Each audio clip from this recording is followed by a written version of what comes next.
Hello everyone. This video comes in after I have just finished Emma, the novel by Jane Austen published in 1815. Previously I had first watched the 2020 film starring Anya Taylor-Joy, and after that I had bridged the two with Emma, the Audible original drama which released in 2018.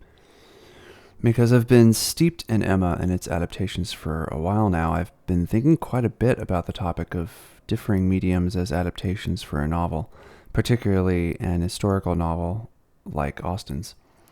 Equally, there seems to be quite an unhealthy debate about reading the classics on platforms like YouTube. On the one hand, people view the classics as a gateway to refinement, rigorous education, possibly a bulwark of morality and ethics, or as a literary canon to maintain social cohesion. On the other hand, classics are viewed as patriarchal, Austen notwithstanding, as well as hierarchical, a kind of power play by such Ivy League universities that seek to hold on to the bygone days of consolidating knowledge in monasteries. At its nadir, classics are viewed as woefully lacking in modern sensibilities and progress. My take on the classics before we get to the far more interesting question on the differing adaptations of a classic work are as follows. As an English major, I hold it as a duty of mine to read and understand the classics. That is my place in the division of labor in the world, and so I feel as though I should be relatively knowledgeable about what the classics are and how their techniques have shifted over time. I typically think that if I do not understand a classic work of literature, it is my fault. After all, this is not physics or biology. People made these artifacts of history, not nature, so the task of understanding a work created by a person instead of a work created by nature should therefore be far easier. However, I've come to the understanding that the task of understanding classics is not a need. If you are a construction worker who watches sports and has beer with your crew, then you may have a tacit interest in one or two classics, maybe The Three Musketeers or The Count of Monte Cristo, but Vanity Fair or Pride and Prejudice is a much taller order. For a busy knowledge worker, perhaps in a place of leadership and responsibility, the amount of cognitive load on a person may be so harsh already that any addition that comes from reading the classics, especially modernists like Joyce or Woolf, would also be difficult to condone. I'm sympathetic especially to a person's day-to-day limitations on the ability to read difficult works. Even with the slightest glance, we can see how the years have not been kind to speech and language, and understanding the cadence and word choice of a vocabulary hundreds of years ago is a strange world to step into. Many of these words are not used often in our vernacular, and so it is doubly straining on our literariness and our time. I also happen to doubt the usefulness or utility of these classics. The research, for example, on the idea that ethics professors must therefore be the best people has been dubious, and I therefore imagine that reading the classics as a gateway to becoming a better person to be dubious as well. Many Ivy League graduates who run the country are just as culpable as the next, just as susceptible, it seems, to poor ethical choices, regardless if they read Les Miserables or War and Peace. This thread was easily explained long before classics when it came to the Christian Bible. Reading and internalizing what the Bible said as a moral document still produced terrible wars for expansion and religious intolerance. To me, it seems obvious that the change in our moral structures, as well as improvement in societal relations, has come out of technological improvements, reduction of dire poverty, and improvements to education, and is clearly not reliant on any particular creed or classic. Perhaps the best indictment about the power of the classics came from a book called Cultural Capital, written by John Guillory and published in 1993. Before, we read only Aristotle and Plato. College students used to read a much wider amount of Greek classics from, for example, Anaximander, Aristophanes, and Aeschylus. Another key insight from Guillory is how each work is deracinated, a word that means to uproot it from its natural geographic environment. In a way, each reading of a classical work deracinates it, taking from it digestible bits for our present time, and these works are hardly read anymore for their key insight in their own time period. Still further, another critique by Guillory is how people read classics for clout, as a way to appear important, whether for individuals or for institutions. But that deracinated comment has left an indelible mark on the humanities for universities. This to me seems a huge split in the literary theoretical framework for any student interested in pursuing English. On the one hand, there is the literary present, where any work can be used outside of its historical context so as to provide meaning for the living people today, in the present. And with that decision in mind, anything goes. This is a very Jacques Derrida approach. On the other hand, there is the conservative historicism, where scholars work to keep writing in its historical mode, and certain meanings cannot hope to continue. Despite the rigor and archival research required for the latter, the vast majority of English departments I have seen, either firsthand or online, have shifted over to the former. First and foremost, because it is viewed as lively, engaging. Basically, it's more fun. There are those critics like Merv Imre and her book Paraliterary, where she discusses the degradation of the scholarship of English and its historical underpinnings from its attack from a variety of sources. From here I will move on because I do not have the academic clout, nor do I have the understanding of the context we find ourselves in. So, where does that leave the layman? Let's assume you only watched 2020's adaptation of Emma on the big screen, having no historical background or general understanding of the history of the literary technique. Perhaps Emma, annotated by David M. Shepard, would have been well enough for you to engage with the novel in its historical terms and to move on. But it seems as though we still have a gap. We haven't read Emma or Austen's previous works. We haven't read the letters of Jane Austen, nor perhaps do we understand the economic functions of the time period. We know very little about the functions of dowries, about the hierarchy of gentility, land ownership, mercantilism. We do not understand about the dynamics of an eligible young woman, much less how that might affect the great errors Emma causes in attempting to land Harriet with someone like Mr. Elton. It's not altogether clear, as it is in the novel, just how alienated Harriet is, what with her not knowing her parents, and living with Mrs. Goddard, a lowly teacher. This would all make Mr. Elton's sweet tooth towards Emma, a woman worth over £10,000, far more understandable for why he might approach her as he does. On the other hand, we have some glaringly cutting universal truths about relationships and psychology, and Emma especially, that makes it quite the case study. Any astute viewer of film adaptations of Emma throughout the generations could see that. So too, as each generation applies their own personal technique towards the classic work, one can see certain aspects incentivized while others fall by the wayside. People who adore literary classics may suggest that this universality is what makes Austen's writing so thrilling to this day. And yet here that universality is being usurped from its original literature and has been applied to a film. And people like me could watch Emma and love it without reading the book at all. So what is going on here? I think we can see that the supposed universality of the original work serves as its double-edged sword. Its promise to remind us of core human characteristics. And yet that is the very thing that makes it easily approachable by adaptations, not to mention that modern authors, living authors, could just as easily take these universalities and modernize them for living audiences. The gap that exists now is the gap of style, of deliberation, of choices for what to include and what to leave out, or what to lean in on, and what to edit into dust. For example, all three works of Emma reaffirm the importance of the climax of Volume 1, where Emma is accosted by Mr. Elton in the carriage, and Emma responds with incredulity and shock. Mr. Elton practically spits on Harriet, her name meaning nothing to him, and pledges fealty to Emma instead. Thus we might imagine that at some core, Emma's character as a case study is so firmly based in this role as matchmaker. From matchmaking Miss Taylor correctly to matchmaking Harriet and Mr. Elton incorrectly allows us understanding of her character. On the other hand, the emphasis on the climax of the film in total, of Emma telling off Miss Bates, is nowhere near the same energy or importance in the radio drama. Why this emphasis?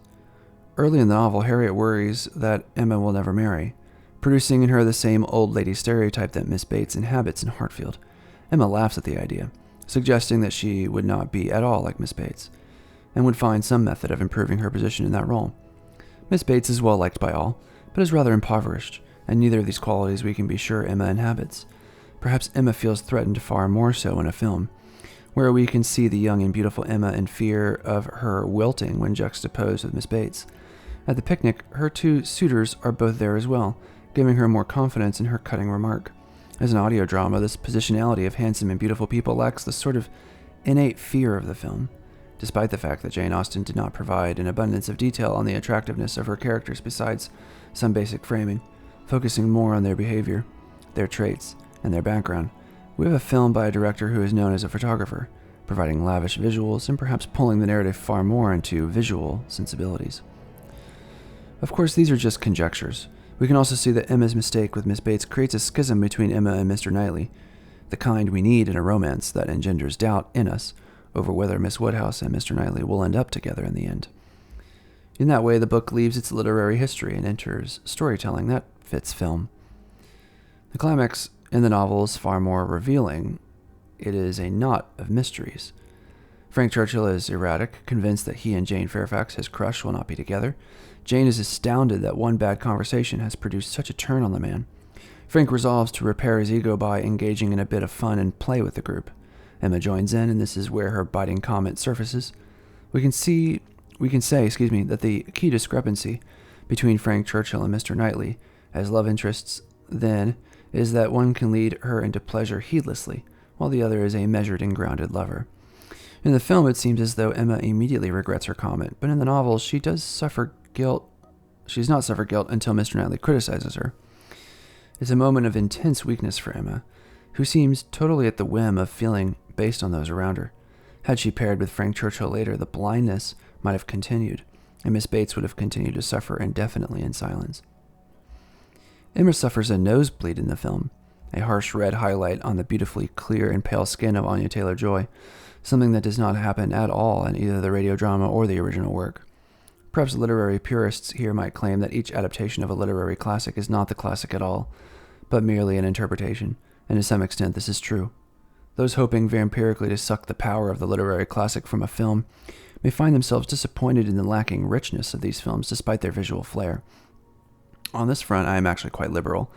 I did not enjoy my time with War and Peace as a novel, as much as I thought I would, but I adore the BBC 2016 adaptation. Almost every episode is an emotional roller coaster, and I think that by emphasizing the peace half of Tolstoy's original more than its war, I think the product is far more streamlined. Having read Anna Karenina, I found the film to be slightly more enjoyable, and yet the central character to me is still a ghost in her own story, as she appears in the film. In my eyes, Tolstoy was not up to the task of characterizing Anna, and neither so far are the adaptations I've seen. I think directors should do whatever they want with the original property, as ugly as that sounds. If a person is truly interested in the literary work, they will find a way to do the hard work of understanding it. Hopefully we are all aware of Laurence Olivier's interpretation of Hamlet, and how his keen psychological insight of the incestuous desire from Hamlet and Gertrude provides rich material for future attempts at Shakespeare. Any rigidity of maintaining historical accuracy will produce disappointment if we zoom out far enough. An obvious example would be when black actors play as people in position in historical dramas. People who complain of this lacking historical accuracy would do well to remember that actors have played and will continue to play people who are not at all like their original screenplay or script. Does Hamlet always have to be played by a Dane? Certainly not. These kinds of complaints are by prejudicial people who think they have a certain control over history, unless historicity is the whole point, such as a particular tale about slavery in the rural South of the United States. Artists should be given great leeway. Sometimes a sort of denial occurs within adaptations. In Jane Austen's Emma, we hear about the Coles, who are an up-and-coming family hoping to become genteel. They work in trade, a lower profession. However, they seem to be earning quite a pretty penny. They invite Emma to represent the Woodhouses at a party in the early parts of Volume 2. Emma is caught in a double bind. She feels the invitation would be below her station, and she is of a mind to go to the Coles to tell them as much. Equally, an invitation does not arrive like it does for other citizens of Hartfield, and here she is disappointed. Emma finds herself in a bad state from the reader's judgmental eye. She appears either as a pout or a stuck-up bitch. I would say that in the novel, this is what makes Emma such a fascinating character study, as she is no hero in her own work, but rather a complexity worthy of scrutiny. In the adaptation, Emma's characteristic smirking by Taylor-Joy, in accordance with the bright and inviting color palette, imitates the bright style of Austen's writing, but I wonder if it is possible for any actress in the world to usher enough neck acting to give Emma the bitchiness she needs. There's a tendency for people to dislike a particular work because they find the main characters off-putting. They want gallant heroes and chivalry in all places and all settings. This has always shocked me, for the good reason that we learn a lot less about the world from saints compared to sinners, and in a low-risk environment such as film or television, with so many moving parts, the tendency to wash away any interesting exposed nails of our characters that a viewer may tear their clothing on becomes smoothed over for the sake of a particular implementation of plot. To me, if I could defend the power of classics in one way, this would be it. The barrier of entry for writing is far lower, has always been lower. All anyone really needs to get going is a pencil and some lined paper. That has produced a rather democratic field. Of course, over time, the institutionalizing forces have likely squeezed out books that should have been classics, or should have been published at all. But I hope you can see that the singular imagination is what is at stake here, and the power of a singular writer and reader to come together and have a powerful thought is far easier than the risk involved in even a radio drama, and especially easier than a film. Noticing the material conditions of storytelling, that to me is a key takeaway. The publishing world is not immune to risk, however, and book publishing continues to be a rapacious and hungry endeavor, where once again what sells is far more important than a commitment to truth.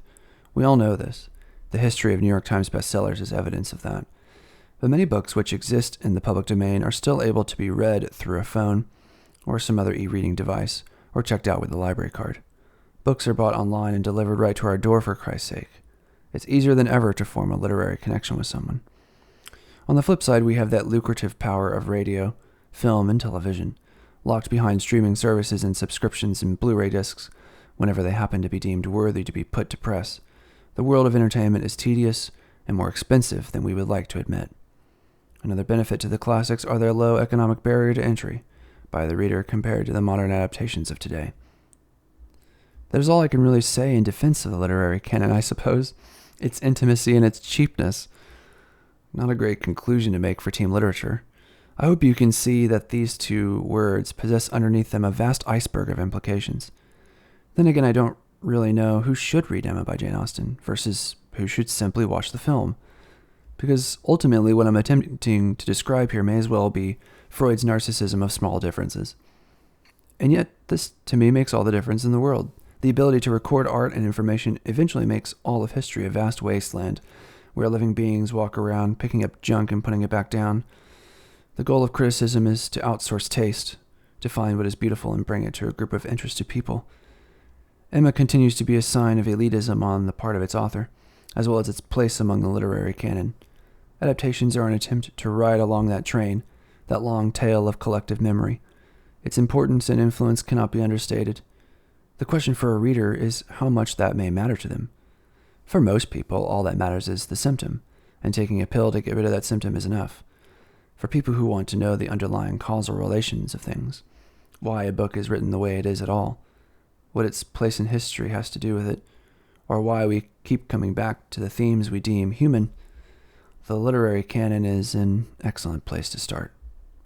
Thanks for listening.